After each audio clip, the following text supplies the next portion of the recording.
I'm going to give you a little bit of information as you're taking your seats. Just like in a normal production, we're going to close those big doors back there.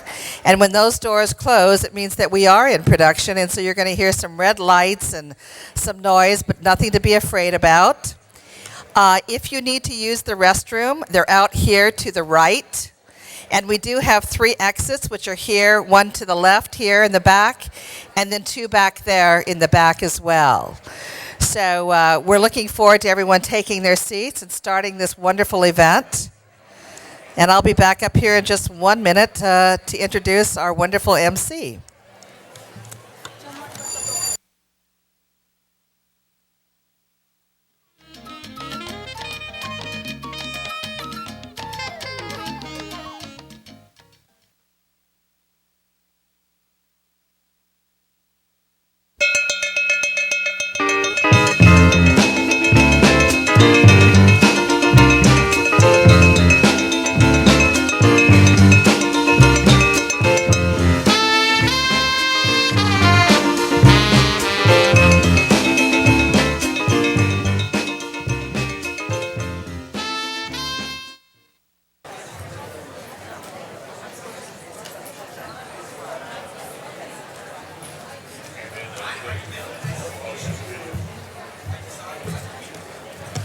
Okay, at this time, I'd like to go ahead and introduce our well-known and well-renowned illustrious MC for the 2011 Big Idea Awards Luncheon, the most recognized anchor name in Austin today and a valued friend to Big Austin, news director of Key 42, Ron Oliveira. Thank you. Thank you. Good morning, everyone. Just give everybody just a few seconds to take their seats, but we are ready to begin today's program. And as businesses do, we want to be efficient with time and get you all out of here by 1 o'clock, as promised, okay? It is indeed my pleasure once again to serve as MC today and recognize and celebrate entrepreneurship in the great city of Austin with the 2011 Big Idea Awards. This day is made possible by the generous contribution of our title sponsor, Citi. We're so happy that they are part of the community, and we thank them for their commitment to entrepreneurship and their ongoing support for the important work of Big Austin. Big Austin sends a warm, heartfelt thank you to all of those who have taken the time to celebrate Big Idea today. Before we move into the exciting program we have planned for you today, let's first bow our heads in anticipation of the morning prayer delivered in thanksgiving by Pastor Cumberbatch. Pastor Jennifer Cumberbatch is the Associate Pastor of Agape Christian Ministries and a longtime supporter of Big Austin. Pastor Cumberbatch, please. Infinite and all-wise God, you who founded the earth on wisdom, you who spoke into existence everything from nothing, from darkness and chaos. Oh God, speak into our lives, let there be. Awaken in us your creativity, stir in us the image of your likeness. Remind us that you have created us just a little lower than the angels and given us creative power and dominion as we are stewards over the earth and the treasures that it holds. Invite us into your economy, O God, your economy of plenty, recharged by our giving and us receiving from our giving. Lord, give us a pressed down, shaken together, running over, return on our bread that is cast upon the water. Give us our portion, O God.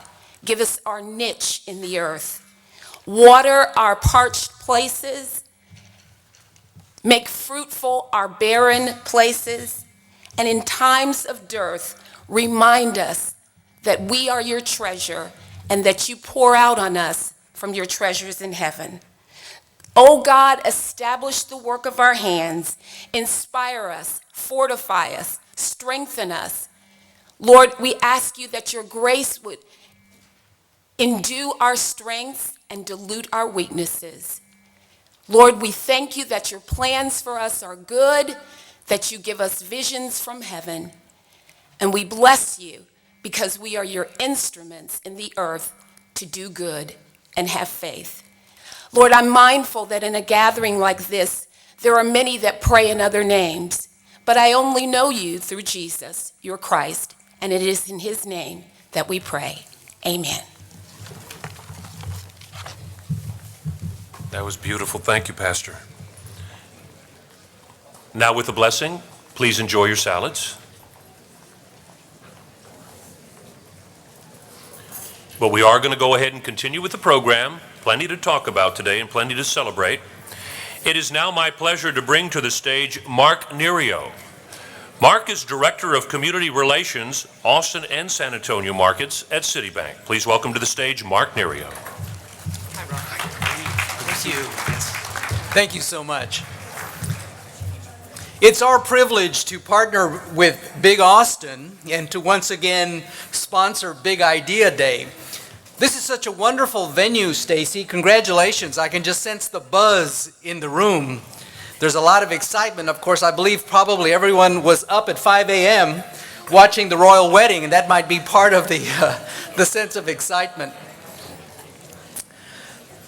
Micro-lending, the cultivation of entrepreneurs, small business development are strong priorities for our business, which we carry out both locally and globally.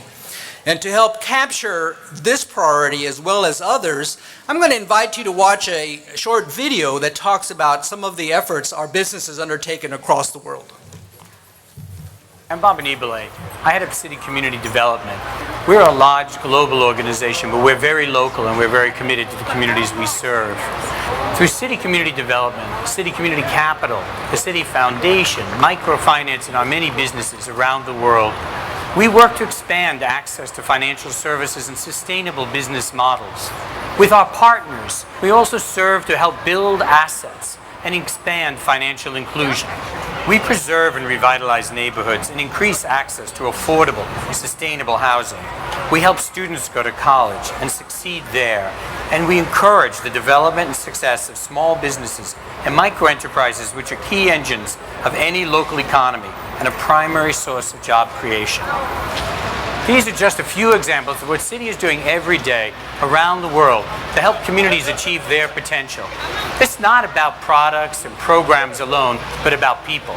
City employees who share our company's strong commitment to responsible finance, the dedicated staff of our nonprofit partners who are side by side with us on the front lines of community development, and hard-working people who want to do the best they can for themselves, their families, and their communities. Here at City, we are proud to serve communities around the world. Together, we can make a bigger difference. Good. Our partnership with BiGAUSTIN goes beyond providing funds to sponsor this event. I do want to point out that my colleague Donna Myers, one of our Citibank branch managers, serves as chairman of the board of directors. We have also supplied from our staff individuals to lead the classes to the BiGAUSTIN clients. So we join you in celebrating small businesses at Big Idea Day. Thank you very much, and let's have a great session.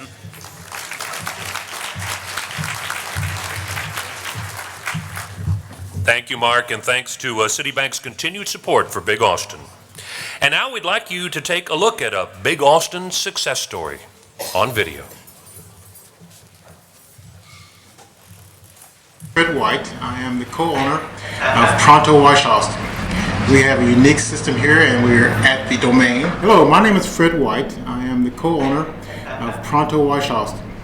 We have a unique system here and we're at the domain.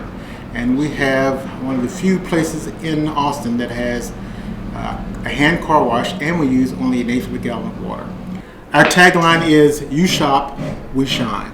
And while you are shopping, while you're at the restaurant or at the theater, we are shining your car. Here, and that's one of the uniqueness of our system, is that we can be doing this while you're off doing something else. One of the other things is that we only use very little water to wash your cars, and we do an excellent job inside and out.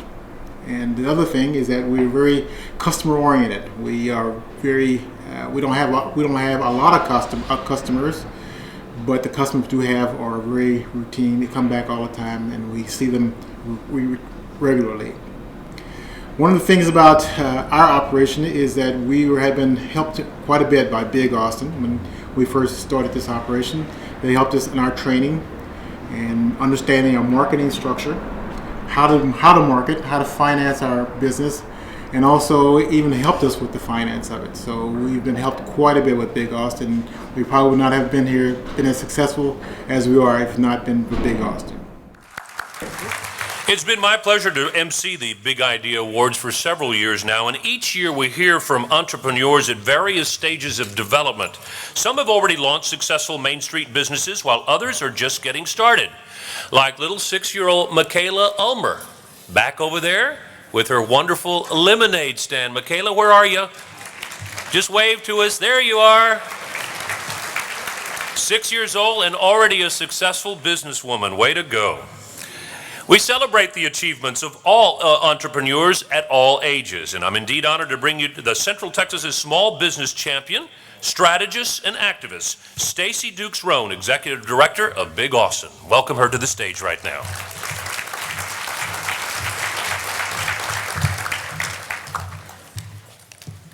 Thank you so much for the warm words, Ron. Ron has been really gracious to do this for over 10 years now, and every year he just is really excited about coming here, so I really like to thank him also. What a pleasure it is for me today, standing in this same place, maybe a little different this year for many of you who have already been here a number of times. We are having Big Idea Day in a location which helps a lot of small businesses and provides an opportunity for them to provide their services, and also for an opportunity to work with Austin Studios, who is a major part of providing an opportunity for many local movie and film productions and helping a lot of small business folks come in. So this has been a really great honor for us. I'm hoping that you're enjoying it here and hoping that maybe we can do this again in the future. From the BiG Austin board to those, and I want to recognize my board. Usually we don't really get an opportunity to recognize our board, but can my board members please stand up? Could you please give them a round of applause? These guys take a lot of time in volunteering, advising. It's really tough, of course, many of you may know, of dealing with nonprofits, and so I really like to thank them. I also like to thank our major sponsor, Citi. Citi is consistently here for BiG Austin, and they come back every year to sponsor Big Idea Day. We couldn't do this without them, and Big Idea Day Awards wouldn't be what it is today.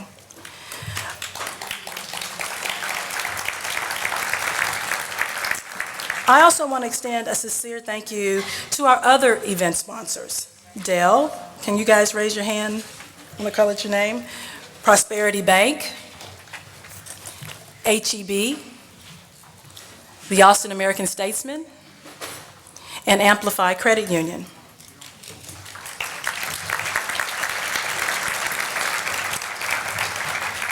And I don't want to forget our other partners here. They're listed in our book. Please take good time to look at that, and if you see any of our sponsors here today, please thank them. We also have some dignitaries in the audience, and I don't want to call anybody out because actually I took off my glasses and I cannot see. But we have a number of dignitaries here today, and I'm sure you know who they are. Please stand if we have any dignitaries in the room. Some of them are going to be late because of session and different things going on. But these same guys come back over and over and over to not just this event, but they fight for policies and ordinances and different issues to help small business. And so I'd definitely like to thank those guys also.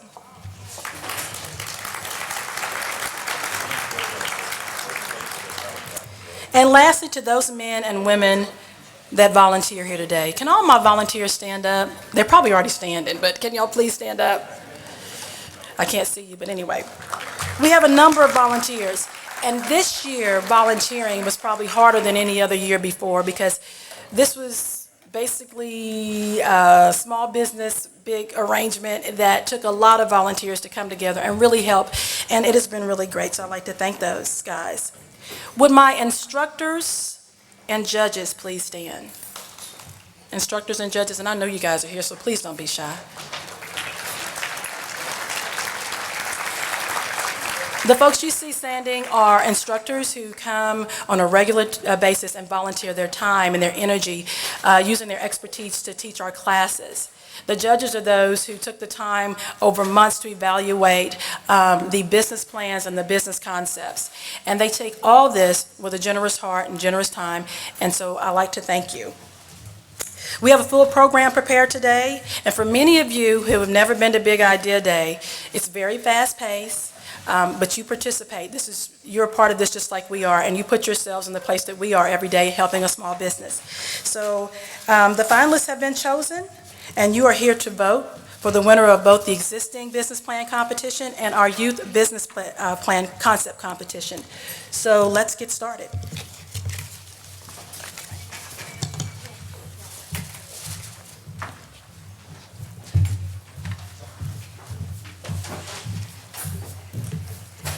So I feel very privileged to be able to introduce this first person. I don't think there's a better person than our next speaker to introduce our youth competition. His name is Tristan Mace. He's a 21-year-old entrepreneur and visionary. He has enacted social change, thrown a Universal Studios New Year's Eve party, branded a university for the Rose Bowl, and worked with companies from ambitious startups to Fortune 500s. At age 14, Tristan founded his first advertising firm and sold it 2 years later to Livney and Partners. Now Tristan, who is 21, is the CEO of Parker Mace, a brand identity company. Please welcome Tristan, who will introduce the Youth Business Concept Competition finalist, start our voting, and share some of his own thoughts on entrepreneurship.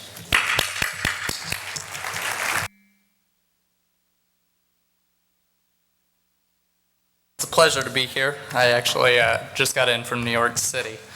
Our future belongs to those who prepare for it today.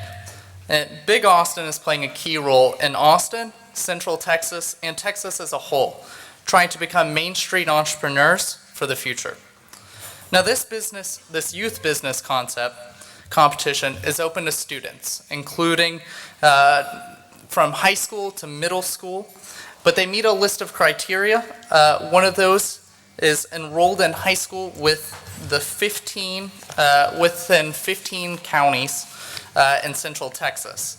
Now the judges have looked closely at the originality of the idea, the feasibility of actually creating this business into something fruition, and how much thought and research appeared actually in support of the concept as a whole. So what you'll see in just a few minutes are 3 separate video presentations from our young business leaders.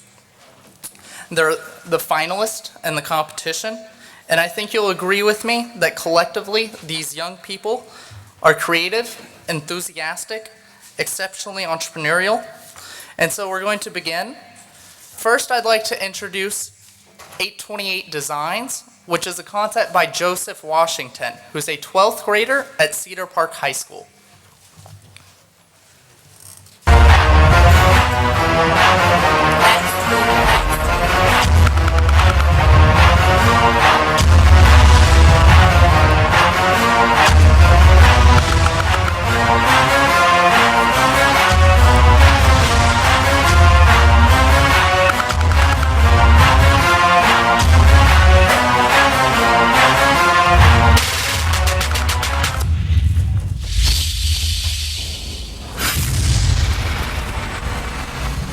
Thank you. Thanks, sir.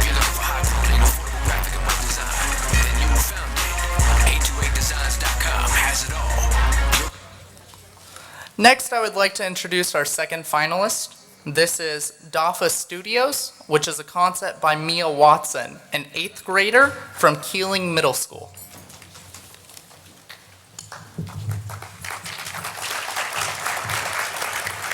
Daffy. Thank you. Daffy. Daffy Studios, Daffy. Daffy. Daffy Studios, Daffy. Daffy. Daffy Studios, Daffy. Daffy. Daffy Studios, Daffy. Learning Daffy. dance. Daffy Studios, Daffy. Daffy. Daffy Studios, Daffy. Daffy. Daffy Studios, Daffy. Daffy. Daffy Studios, Daffy. Daffer, Daffer Studios, Daffer, Daffer, Daffer Studios, Daffer, Learning Daffer Studios, acting.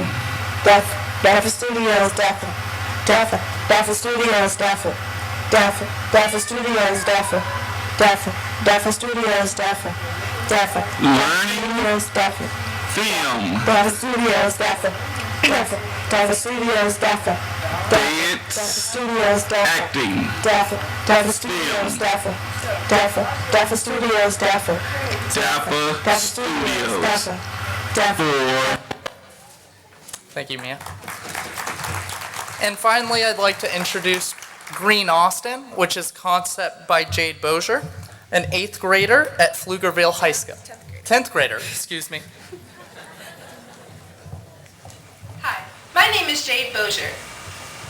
I'm 16 years old now, but when I was younger, I remember asking my mom, where does trash and things people don't want anymore end up? She told me that they go to landfills and stay there. That's when I thought that there must be a better way. I started recycling newspapers, plastics, and then later electronics. At Go Green Austin Electronics, we obtain cell phones, computer parts, and radios to be refurbished, then resold or donate to charities and other organizations. My name is Jade Bozier, and my business is Go Green Austin Electronics. Remember, when you go green, you save some green, and our landfills.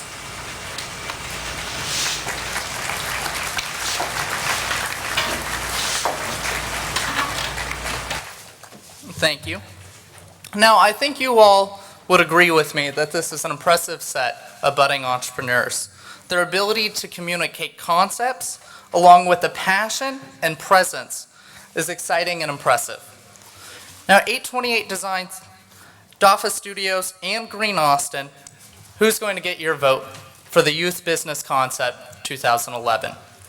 Which business, based on the originality of an idea, the feasibility of starting the business, and research gets your approval? So I know it'll be difficult to pick one of these for the winner, but we're going to have to. So now you're going to receive a ballot that'll be brought to your table, and I ask you to vote. Vote who is going to become the next Michael Dell, who is going to become the next budding entrepreneur, young business leader. Please only select one, and please vote now.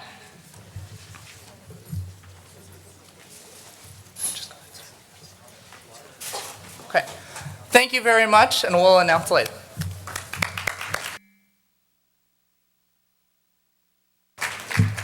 Yes.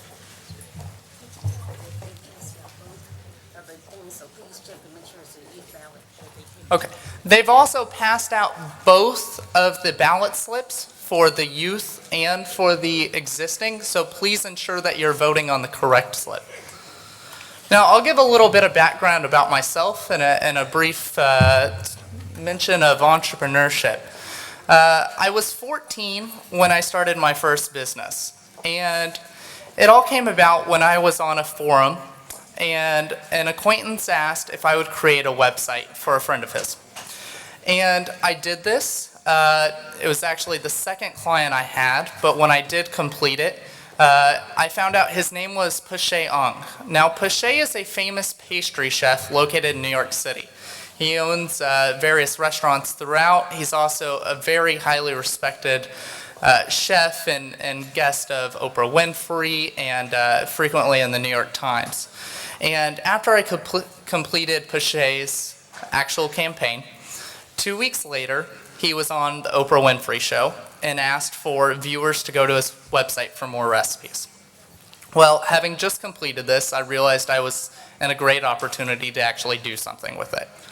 So for the next 6 months, I turned everything away. And the reason for this is I was 14. I wanted to be a doctor or a lawyer or something different. So these finalists that we have up here, I really admire them for their creativity and what they're trying to do. After the 6-month hiatus that I took, I came back to everyone who had sent me an email, asked me to create their campaign, and said, I would love to. I'm sorry, there was a horrible miscommunication issue, but I'm ready to do. And for the next year and a half, I built a firm, my firm. It was called 11 Create. And I built clientele created a lot of relationships with various individuals, and I was often in boardrooms and meetings and turned down rather quickly because of my age. Obviously, coming in 14, 15, 16, people didn't want to deal with me. But at 16, I sold my firm to a Dallas-based firm, Livney and Partners, and I became the creative director, which is second in charge in L&P. There I had the pleasure to work with TCU, Texas Christian University, Marriott. We built the entire back-end system for Hilton.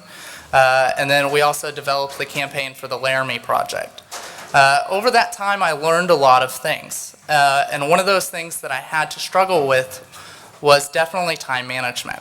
So while L&P was a growing marketing and advertising firm, one of the things that we really prided ourselves on was that we focused on often, while sometimes these Fortune 500s, but often on small startups. And so we had to work on their time frames sometimes, their timetables, and often that led L&P to be a very, very unstructured company. So there were many nights that I learned that I would be on a Friday night, and my friends would be out watching the movies, and I would be home or in the office writing emails and working on campaigns.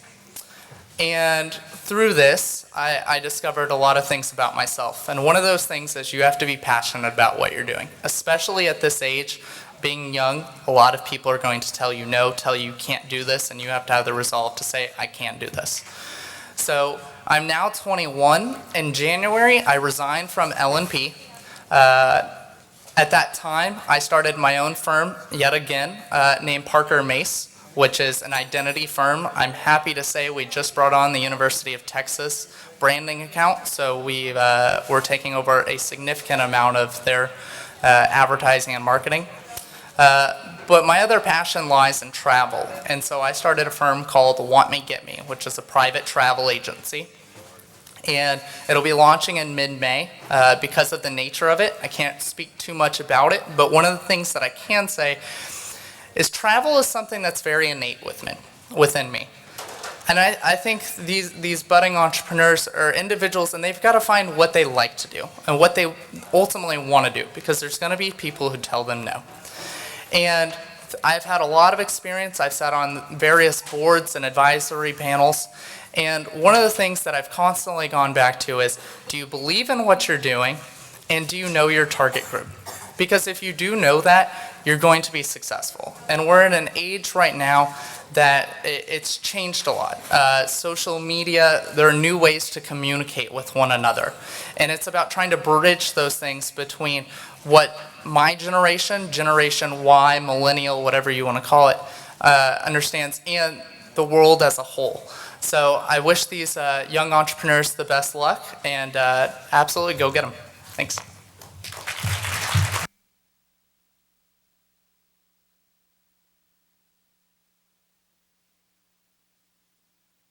Thank you, Tristan, for your message, masked by your enthusiasm.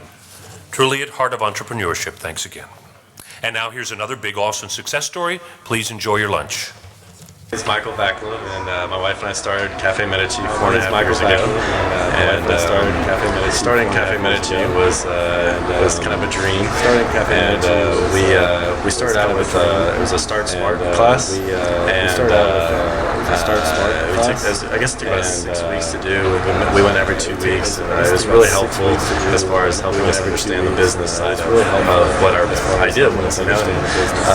So after we completed the class, we were able to get a loan with BiGAUSTIN, which is really helpful for us because we saved money. We saved money. My parents helped us out. Allison's parents helped us out. Lines of credit, loans. It's like a hodgepodge of tons of different areas of finance. So it's really nice to get that funding from BiGAUSTIN, and it really helped us kind of get us going.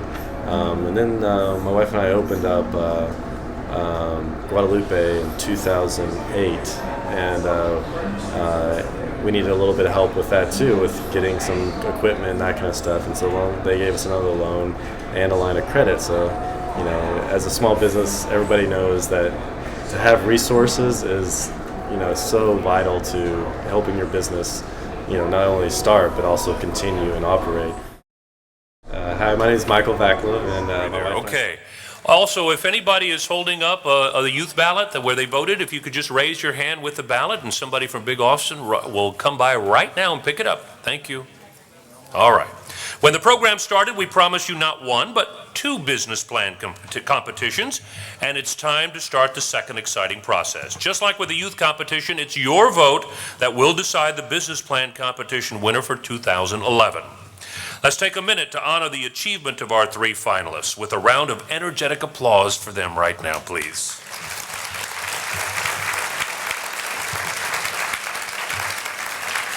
Before you meet them, you should know that they've been in an evaluation process for months now. When planning Big Idea Day, several important committees are created with the business plan competition. Big Austin brings together a committee of 7 managers, marketers, accountants, and business owners, all ready to pore over the business plans and give each individual plan a marking based on a lengthy criteria, from business feasibility to marketability, scalability to profitability. When the judges reconvene, they have drilled through over 50 business plans and have given each a ranking.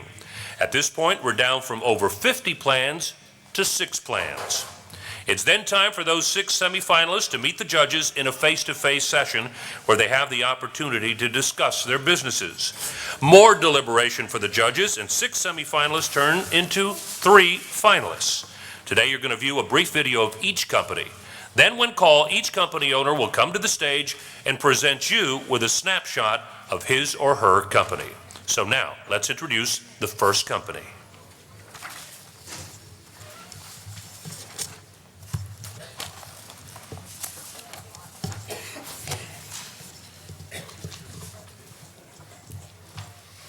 I own and operate Little Guitar Works. Jerome Little, and I own and operate Little Guitar Works. And I produce unique instruments, mostly bass guitars, electric guitars and bass guitars. And they have a unique aspect in that they have an ergonomic design. That I have a patent on the design. And it helps people and reduces the effects of carpal tunnel syndrome and tendinitis, which can be a real issue with musicians. It was actually inspired by somebody in Austin who was a professional bass player and also the president of the Musicians Union, and he developed carpal tunnel syndrome so bad he had to stop playing, and it really made a big impact on me, and I started looking at the design and different positions for playing and how to have the best positions, and realized that, you know, we adapt ourselves to these instruments, but really the instruments could be adapted better to our bodies. You know, through the help of the Lemelson program while I was at Hampshire College in Massachusetts, I received a patent on the design, and now I'm building them. My website is my primary source for marketing and word of mouth. The website is littleguitarworks.com.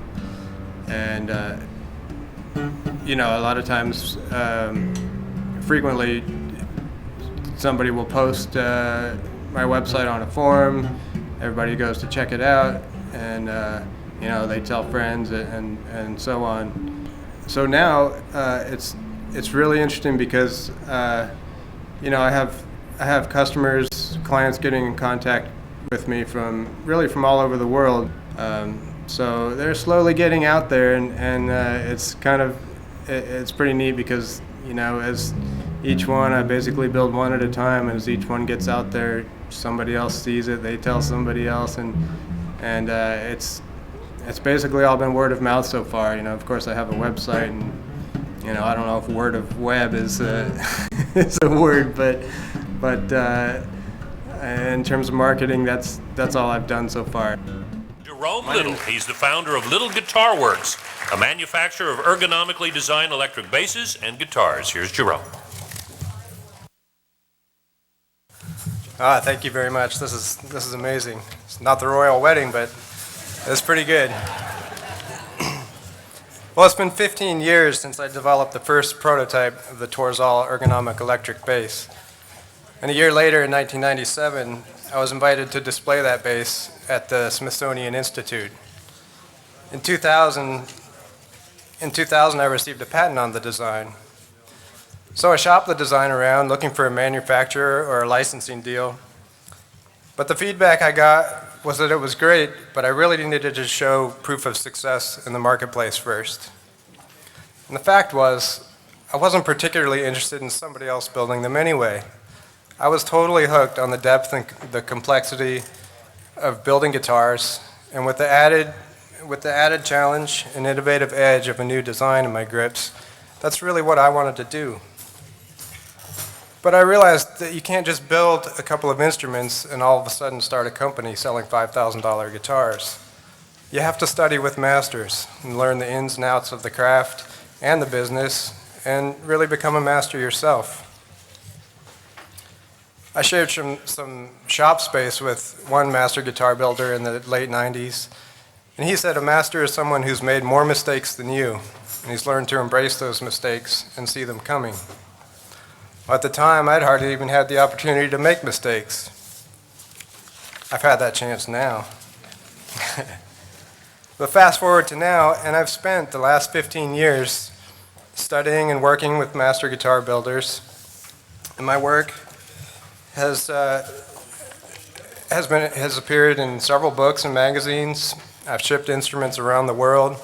They've even been played on some of the world's great stages. For the last several years, I've also had a waiting list of 12 to 14 months on commissioned orders. But as I said in the video, I still haven't advertised my business, and I also haven't quit my day job building guitars for another company. So the timing is definitely right for me to be here now. I've created a solid foundation, and I'm really ready to build on it. My goal is to grow this business into a renowned, small but renowned shop, employing skilled craftsmen and office staff to keep up with the growing demand. I've learned that most of the successful and long-lasting guitar companies have started small and they've grown real organically, stretching and flexing with the change in demand, and that's how I plan to approach it. So I plan my growth in a series of stages, of course starting with me quitting my other job and putting 100% of my energy into this business. Working alone, I know that I can build 35 instruments a year, which would generate $150,000 to $200,000 revenue. With an 85% gross margin, I'll have sufficient revenue to drive a successful marketing campaign and ensure steady sales and grow the business into the next stage. The promotion and sales are the key for Little Guitar Works at this time. In 2010, 23% of the orders I received were from repeat customers. So it seems that those who do know about us have a high level of confidence in our products and the ability to deliver. But what I need now is to get the rest of the world to know about it. So winning this prize would definitely grease the wheels that are already set to roll. If I win this prize, I could immediately launch a targeted marketing campaign, starting with print advertising in Bass Player Magazine, Guitar Player Magazine, and some key online sites. I would also use the award to convert from a sole proprietorship to an LLC, where I would have better liability protection and I think better ability to raise additional funds. Winning this award would also give me a leg up on building an inventory of stock instruments, which I could show, exhibit at some specific shows, and really get them into the hands of some high-level players. I think my business really represents Austin. It's the live music capital of the world. And if keeping it weird means twisted, then I'm there.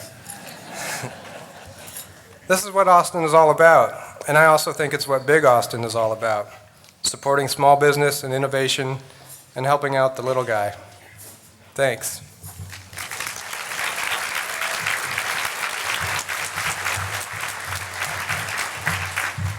Thank you, Jerome.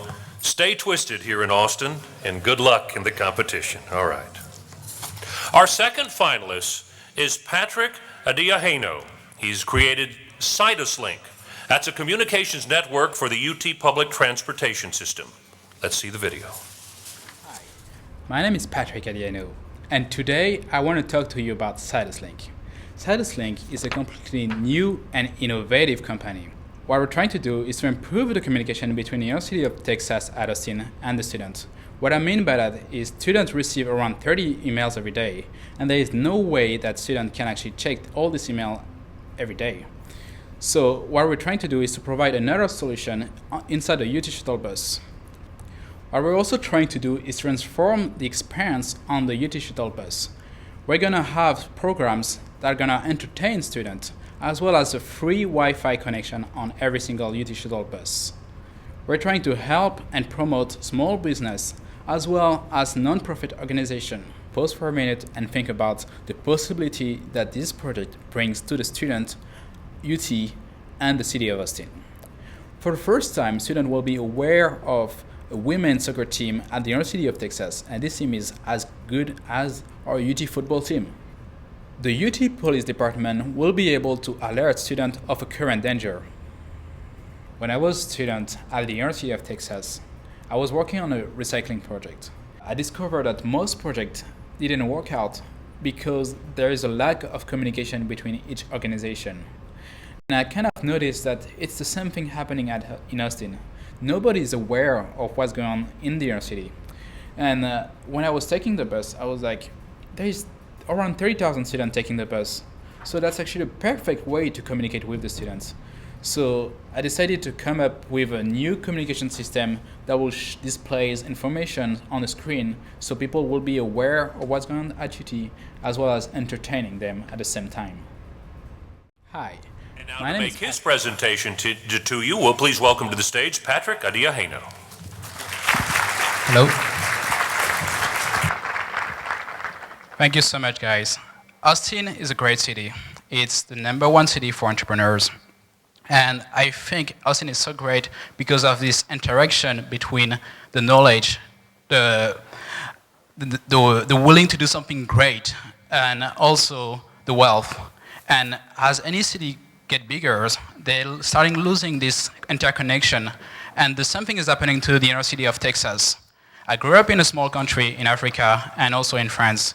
And I've never seen a university with so many opportunities, and so many students cannot even take these opportunities just because they don't even know about them. And so that's one of the things we're trying to change with CitusLink. So today I only have the time to talk to you about 3 points about CitusLink. The first one is going to be safety. When you send your child at your university, you expect your child to have a safe education, study in a safe environment. But one of the problems is, in any university, your child is faced to hazing, sexual abuse, sexual harassment, and many more. And so what we're trying to do with CitusLink is try to prevent this kind of stuff. I'm not saying that we're going to prevent everything, but if we can avoid one sexual harassment or one anything, it's already a winner. The second point is promotion. In Austin, we have so many great business, small or large businesses. And I don't know why, but I think we're lacking a communication system that are going to integrate this thing. So that what I mean is, what I want is the small business to advertise to the student, and I want the student to take advantage of what the city has to offer. So I'll give you an example.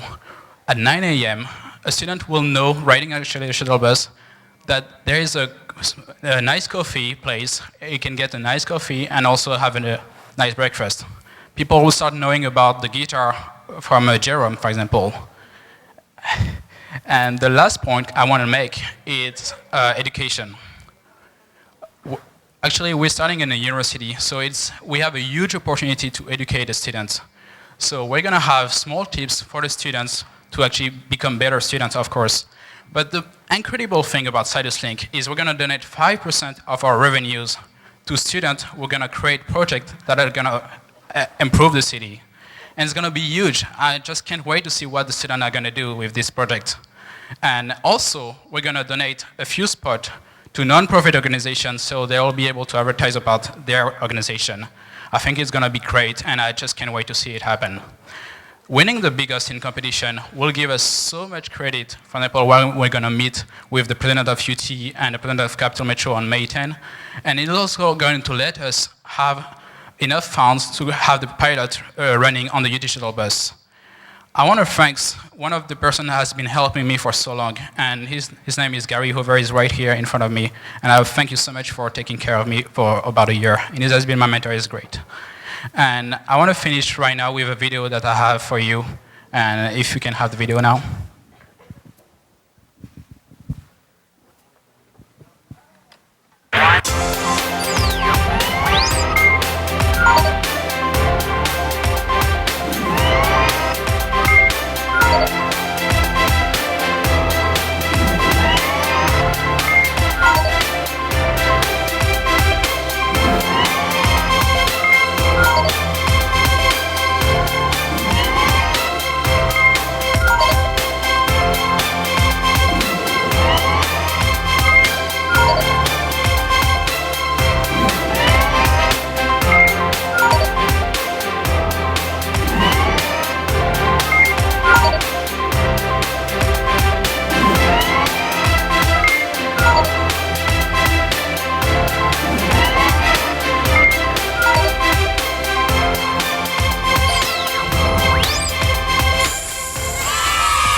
Thank you so much.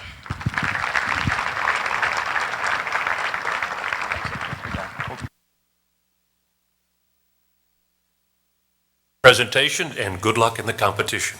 All right. Our third finalist, Generous Art, founded by Jennifer Chenoweth. She is the proprietor of Fistera Studio, which makes contemporary abstract paintings and sculptures. Let's take a look at her video. Hi there, my name is Jennifer Chenoweth and my project is generousart.org. I started generousart.org because I wanted to solve a problem in the marketplace. I wanted to be able to raise money for nonprofits, sell artists' work, create a business that I could sustain well and that I cared about and I could really get behind the idea. And I wanted it to be a real win-win for everybody, for the artists, for the buyers, for the nonprofits, and for me. It is an online gallery selling art to raise money for nonprofits and artists. Buyers look at the site and they pick art off the site, and from the website you pick the nonprofits you want 40% of your purchase to go to. 40% goes to the artist that's selling the art and 20% goes to the business. I can take such a small cut because we have really low overhead and it's a really low risk business, and I'm really excited to offer this opportunity. I came up with this idea because I get solicited for donations to fundraising nonprofits about 30 to 40 times a year. And so we wanted to find a way to really solve a problem in the marketplace. Nonprofits really need our support, and the community really loves supporting nonprofits. I get to help support the buyers' values while they help support their community. We buy a piece of art and it's on our walls for 10 years or more. We want to feel good about it when we look at it. We want to enjoy it. So how do you do that if you want to go spend $5,000 on a painting? Are you going to kick yourself for spending that $5,000 on a painting later? Or are you going to be able to look at it, enjoy the artwork aesthetically, and be in love with the story of how you got it because you got to give money to your favorite nonprofit? You also got to sustain your local artists. You got to kind of give a gift that keeps giving and get something back for it. Please welcome Jennifer Chenoweth with Generous Art.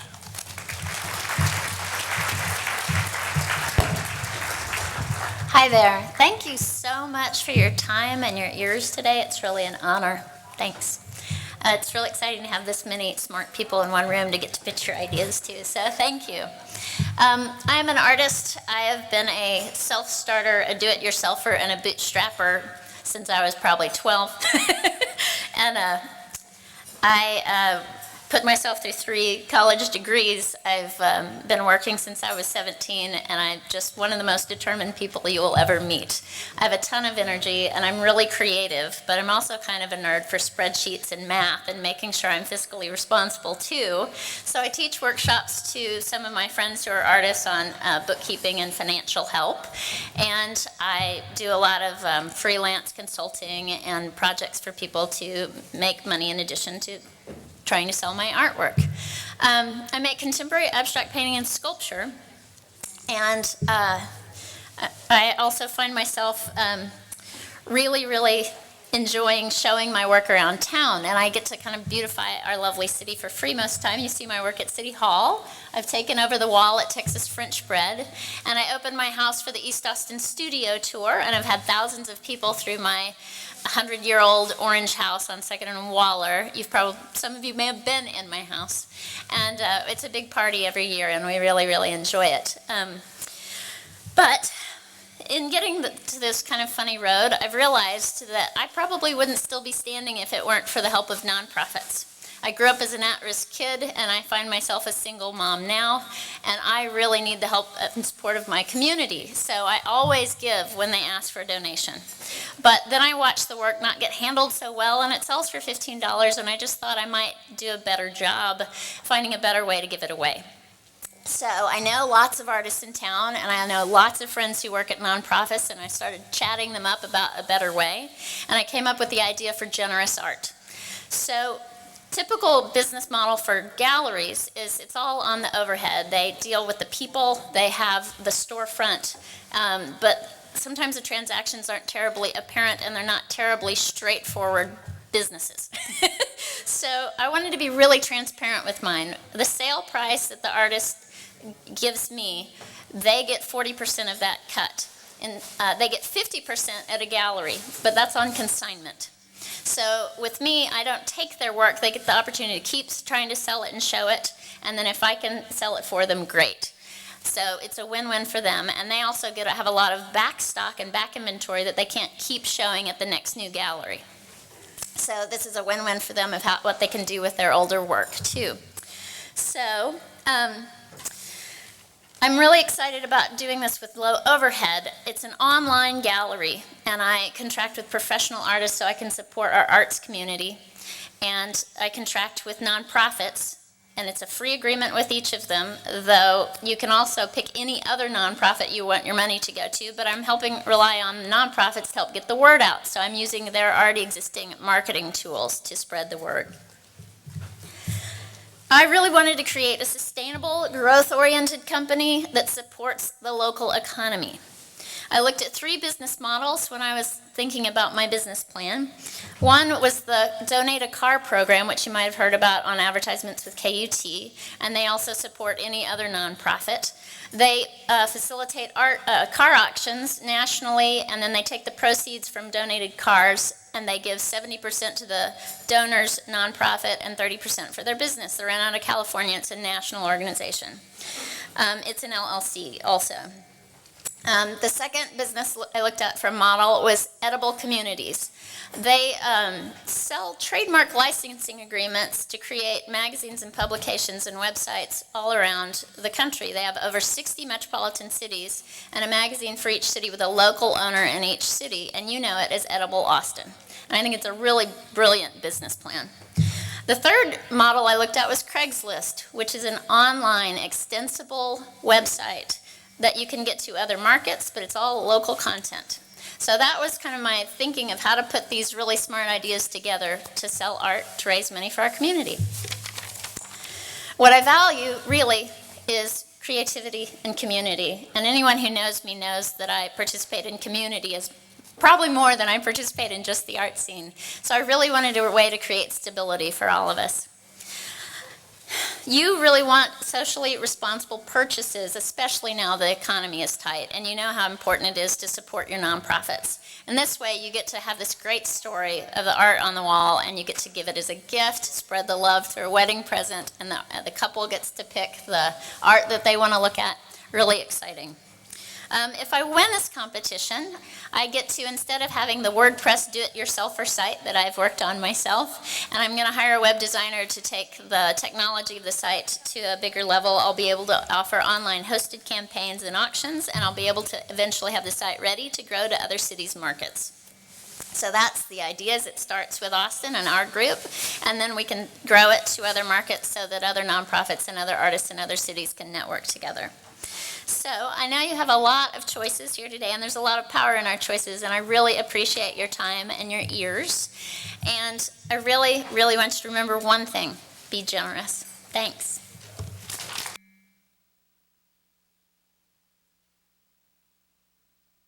Thank you, Jennifer, and good luck. So, we've all had the pleasure right now of meeting the 3 fabulous entrepreneurs that are in the competition, and now it's time to choose a winner. I think the ballots are being passed out right now, or will be. Volunteers and Big Austin staff are in the process of passing out the individual ballots. We're going to give you a minute or so.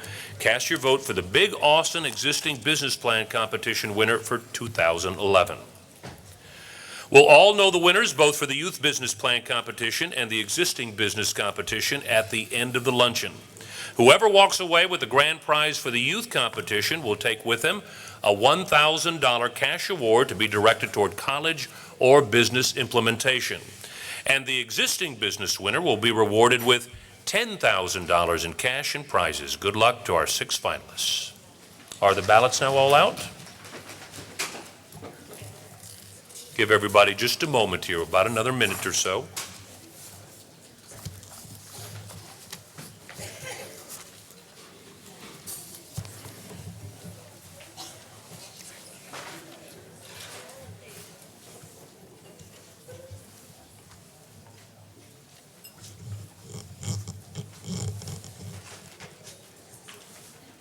While we're doing that, how about another Big Austin success story? Roll the video, please.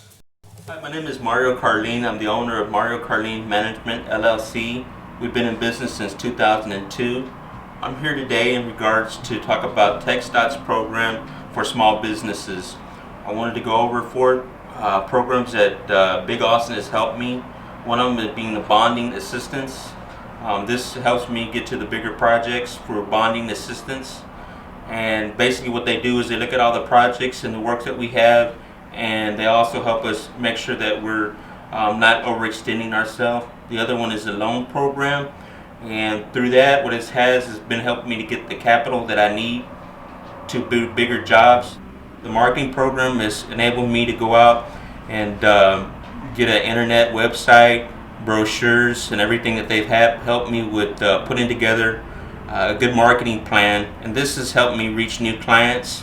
And also they've helped me with safety, and they have several programs with the safety in regards to OSHA and training, and all my employees have been able to go through this and online training, which is very nice because sometimes when you're working it's hard to be there. And I just wanted to say that the program is a success, and I've enjoyed working with Big Austin and the Texas Department of Transportation. Hi, my name is Mario Carlin. I'm the owner of Mario Carlin Management, LLC. We've been in business since 2002. I'm here today in regards to talk about TxDOT's program for small businesses. I wanted to go over 4 programs that Big Austin has helped me. All right. Yes. Mario Carlin Management. Any ballots still need to be picked up? Just raise your hand. There we go. Volunteers, come on by and pick those up. Very good. And now I have the distinct privilege of bringing to the stage an outstanding Austin businesswoman who will deliver the keynote address. Gay Warren Gaddis is president and CEO of T3, an advertising agency with offices in Austin, New York, and San Francisco. Gay started T3 in 1989 with 2 employees and a $16,000 IRA. Today, it is the largest independent advertising agency wholly owned by a woman in the entire United States. Yes, that deserves a round of applause. And T3 works with some big clients too, including Microsoft, UPS, JP Morgan Chase, Pfizer, Ford, and Coca-Cola. Please join me in welcoming Ms. Gay Gaddis to the stage. Thank you, Ron. That was very nice. Thank you. Well, what a fabulous day to be in Austin. I'm so glad I got back. I was in New York last night too and was very glad to get out of those storms and get home safely, so it's delightful to be here today. I want to focus a few minutes today on what I think is maybe the most important thing I could tell you. You know how I started the company? It was in '89. It couldn't have been a worse economy except for 2009, which we all lived through. But you heard the clients that Ron talked about that we are working with today. Well, I will tell you, if you dial back to 1989, 90, and 91, we weren't working with Fortune 100 companies. We were working with smaller companies, smaller regional accounts. And we started off slow, trying to really get our heads around what kind of business we were going to be.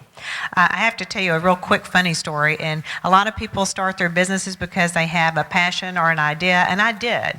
But I started my business because I got mad. That's a story I'll tell you another day. But I was mad, and I made a split decision, and I started the company in about 1 month from scratch. But today, we are working with these large accounts, and I think one of the toughest things I've had over these last 22 years was going from the next tier to the next tier. And if you're an entrepreneur and you're working and you're starting a small business, how do you take it to that next level? That's where the real guts come from. That's where the risk comes from. That's where the hope, the energy, and the darn hard work that you have to put in to get there. But the toughest part of that of all is convincing, and in our case, these larger companies, that we are qualified to work with them, that we have the capabilities. And you better not try to sell yourself if you can't, because you will fail, and that's sometimes okay too. But what I would love to see out of this room today, and I know a lot of people who are starting businesses and have somewhat smaller businesses would really like to kind of stay small, and that's your choice. But this conference is called BiG. So think big. How can you be the next big player? And so this is where it comes down to a real simple word that I learned many years ago working with Dell Computer Corporation. And that is, can you scale? So that's what I want you to really think about today. Can you scale this business? And I listened to the honorees today, the people who have been selected for these awards. I'm looking for people who are saying, I can scale this up to the next level. Because that's what it really means to be a true success as an entrepreneur. Now, why? Why do you need to get bigger? Well, there's several reasons.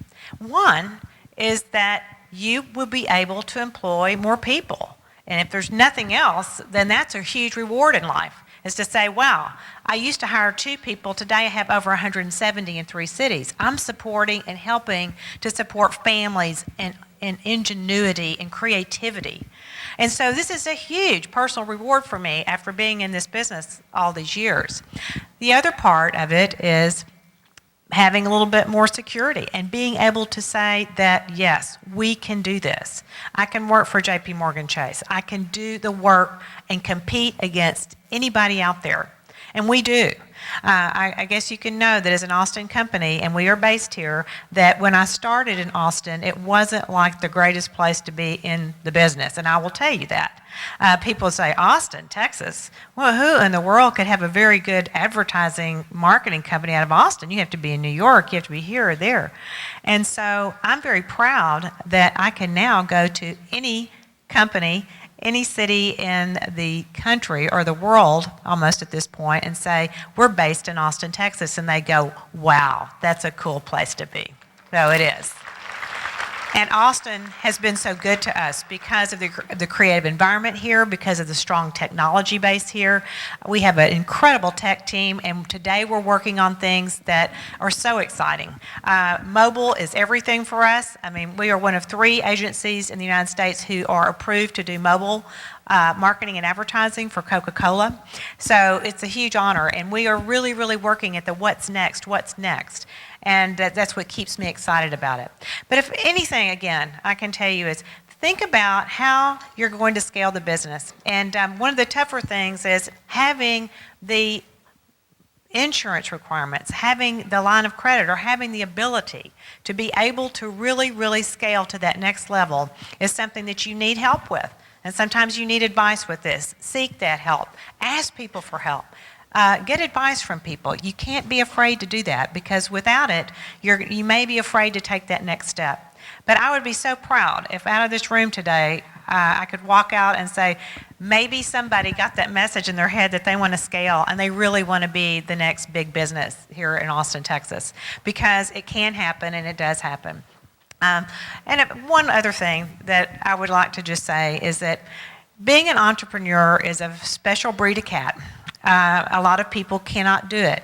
And you're going to find wonderful people who, if you have a vision And if you really walk the walk, we'll want to follow you. And it's a huge responsibility. It takes an incredible amount of risk. And sometimes you're just putting it on the line every day. But at the end of the day, you have control over your career at that point. And, you know, if you want to sell your business, you can do that. If you want to grow it and take it on to the next generation, which is something we're considering now at T3, it could be a long-term family asset. Because my children are now involved in the business, or at least some of them. And so it's a freedom that you have as an entrepreneur to make some of those decisions. I've told everyone at this point that I'm basically unemployable. No one would hire me to work for them anymore. I don't think I could sell the business because I don't want to work for anyone else. So I really feel like you have an incredible amount of freedom, incredible amount of opportunity to do the things you want to do. And run a company with the ethics and the courage and the rules that you make. And it's not someone else telling you to do that. And in this wonderful country, I think we have incredible freedom to do that. I've traveled around the world. I've spoken to women in the Middle East and the Ukraine and in China, all over.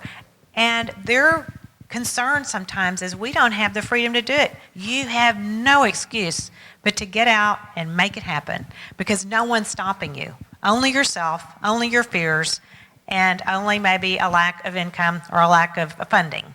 And I know that's a big gating factor for a lot of people.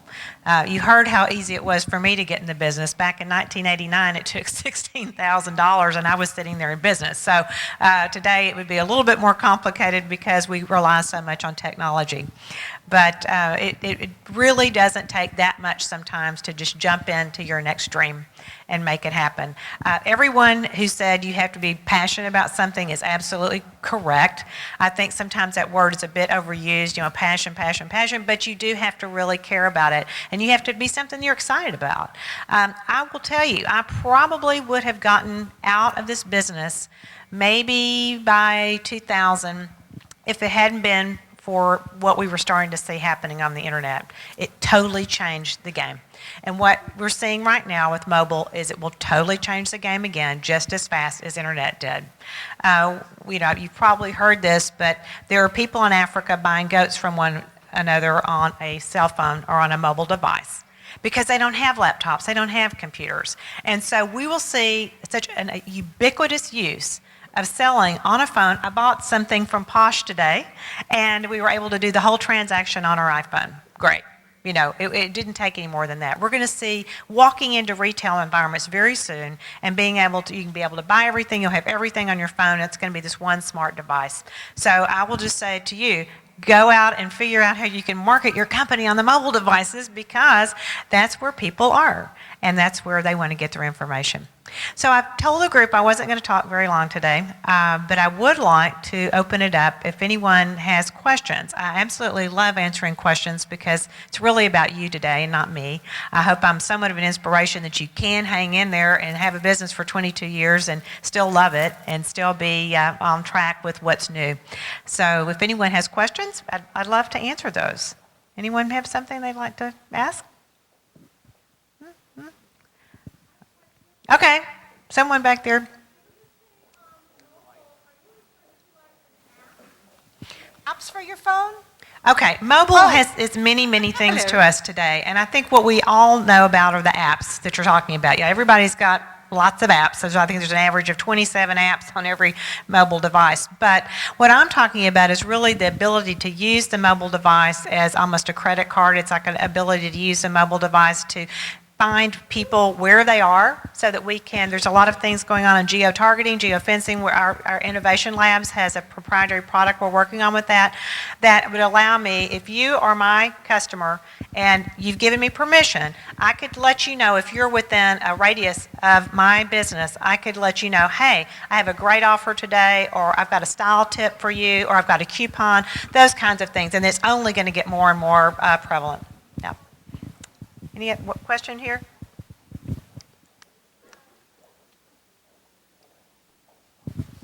Thank you.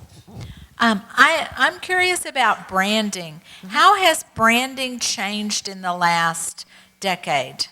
Okay. Well, actually, the essence of branding really never changes. And I'm a cowgirl, and this is our family ranch brand right here. And so when you're branded, that means it's with you. I mean, it is on you the whole time. And so you are your brand. That brand is everything. And everything you do around a brand has to speak to what it is.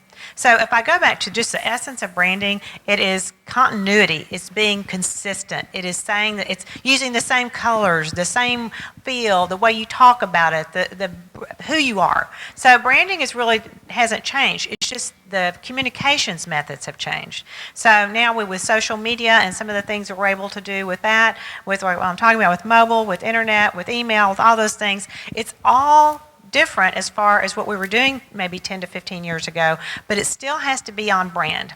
For example, when we work with Chase, there's a huge brand guidelines we work with, and exactly the color we'll use, the typefaces, the tone of voice, the look and feel. So everything we do has to translate into regardless what the medium is. So you have to really kind of go back to the center of what branding really means, and it hasn't changed. I don't believe. Anyone else have a quick question? Here was one. Hi, my name is Michelle Madalino, and I'm getting ready to scale my business to the next tier. Good for you. Very excited. And what would be your biggest advice for us as we're trying to maintain the quality of our program now and still growing it to be bigger? Yeah, that's a great question, actually, because at every level, and I've felt this, and you can feel them coming on when you're in a business, where you kind of get to that place and all of a sudden you're on a plateau and things seem pretty easy, and almost, I feel like sometimes I've got the tiger by the tail on the downhill, and then boom, here comes that next big challenge and you're not really ready for it. So I think you have to surround yourself with just the absolute best people you can. I'm successful today because I have some of the smartest people in the business who somehow enjoy hanging out with me sometimes. And I think it's really cool because you're going to be challenged, and then you have to get the best advisors that you can on the outside. And I'll have to tell you, I've outgrown staff, and I've outgrown my outside advisors. I've had, through the years to have to rethink what kind of legal advice we get, or what kind of insurance advice we get, or what kind of accounting advice we get, or what kind of, technology advice we're getting, because at every gating factor and at every place along the way you may outgrow that. So you've got to be really, really thinking about who you're surrounding yourself with, and if you have the right people, they'll get you up there. And it may not even be someone you're employing. It could be someone in the form of a mentor of some factor, but it's just always about getting the right people in the room and then taking the bold step and going and reaching for it. Just grasp that brass ring, because it doesn't come around very often. Okay, I think I'm through. They've told me that's the end of my talk. Thank you, and God bless, and good luck to all of you. I hope you have a wonderful, wonderful year. Okay. Gay likes questions, and that's why she got in trouble, and she's here today. I met Gay several months ago for a White House briefing, and she asked for questions, and I stood and waited for couple of hours and I asked her would she come and present at Big Idea Day. She travels the world, and she's willing to give back to Big Austin and our small business owners this valuable information, and we really like to give you a token of our appreciation. Oh, thank you so much. Thank you so much.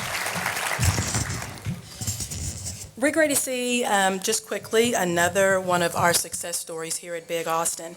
But as we move forward, I want to tell you about some of the other special people to our small business owners here in this area. As we indicated, that our existing businesses who win today will win a grand prize of $10,000 and additional prizes. And I just want to tell you some of those prizes.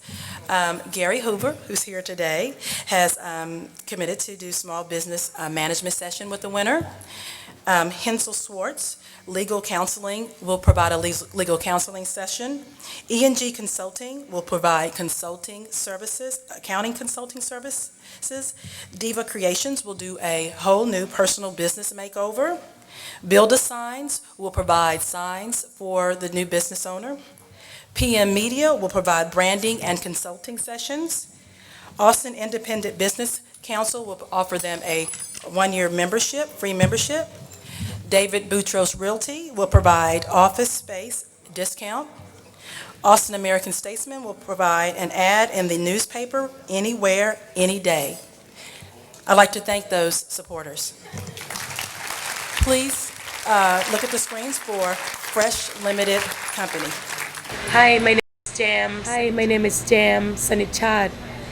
I started my business as a small home business called Thai Cooking with Jam. So I used to teach Thai cooking classes out of my house. And in August 2008, I opened Thai Fresh in South Austin. At some point around 2006, 2007, I couldn't really teach at the house anymore, and I feel that I needed more space. So I sat down with my husband and tried to see how we can make this a business. So I came up with this project or idea that I wanted a store to be. SCORE pointed me to Big Austin as for a small business lender. And so I went to Big Austin and with my business plan and got approved to start my business. We got a space of 1,400 square feet, teaching cooking classes, selling food by the pound, and also serving food in the restaurant and selling groceries. So we are so thankful for Big Austin giving us the opportunity, because I don't think we could have done it without the help from Big Austin. Hi, my name is Jam.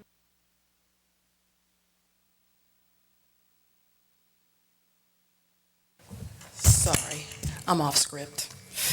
Okay, the next, we have one last existing business that we want to show that's a very good success story of Big Austin, and that is One Tree Learning Center. And we have been really fortunate to have a number of very, very successful businesses, and that's why we really take this time to show you. One of the things that we haven't indicated here is that today is a fundraiser also for small businesses. And so you may see envelopes throughout the table, a $1 donation, a $5 donation, everything makes a difference to our small businesses. And we also have our live auction in the back that if you could take some time, those were all products that were provided by our small business owners for our for fundraising efforts. So we'd appreciate you taking the time to take a look there. This is our last success story. One Tree. Hi, my name is Michelle Madalino, and I am the owner and executive director of the Olive Tree Learning Center, which is a small Reggio Emilia inspired preschool in downtown Austin. Currently, we have 49 children enrolled, which is that we're at our capacity. So in 2008, we approached Big Austin with our idea that we had been working on for a little while. And how Big Austin helped us was they really believed in us. They believed in our dream. They understood how passionate we were, and that I actually had the capacity to own my own business. And out of everyone that we talked to, they sat down and said, okay, let's talk about how this is going to work realistically. And that was something that we really needed at the time to be able to take our business to the next level, was to take it from a dream into reality, and Big Austin helped us with that. Hi, my name is Michelle.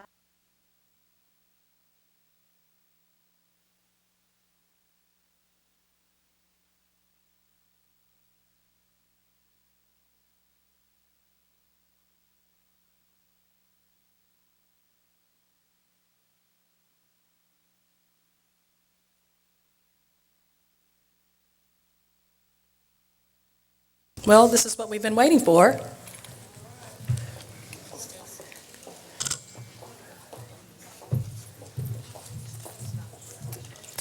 And this is our first award is for our youth business plan competition. And this is, we have our Dell sponsored our youth competition this year. And so our winner is Go Green Austin Electronics, Jay Bozier. Congratulations, Jay. Congratulations.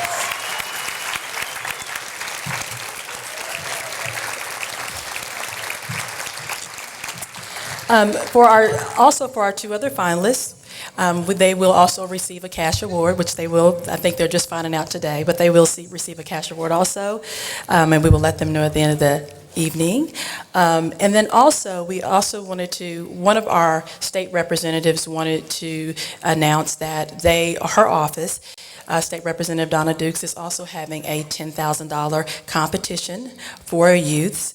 And so any of you who may know a youth, like these guys here, who may be interested, there are applications in the back of the room, and this competition is starting to take place now. But this is what we like to see. These guys are all great. Can we please give them a round of applause?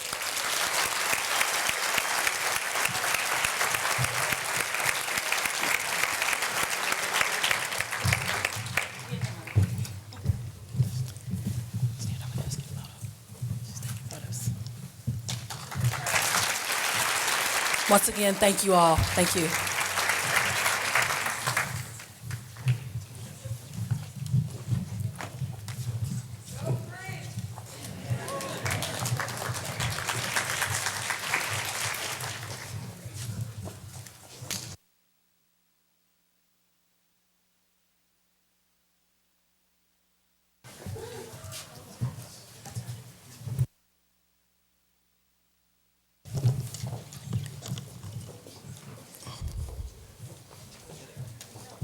And the finalist for our existing, or the winner for our existing business plan is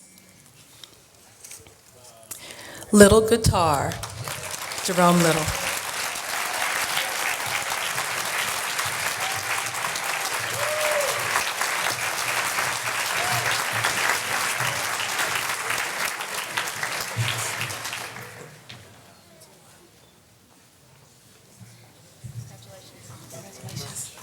Once again, can we give all of our finalists a round of applause?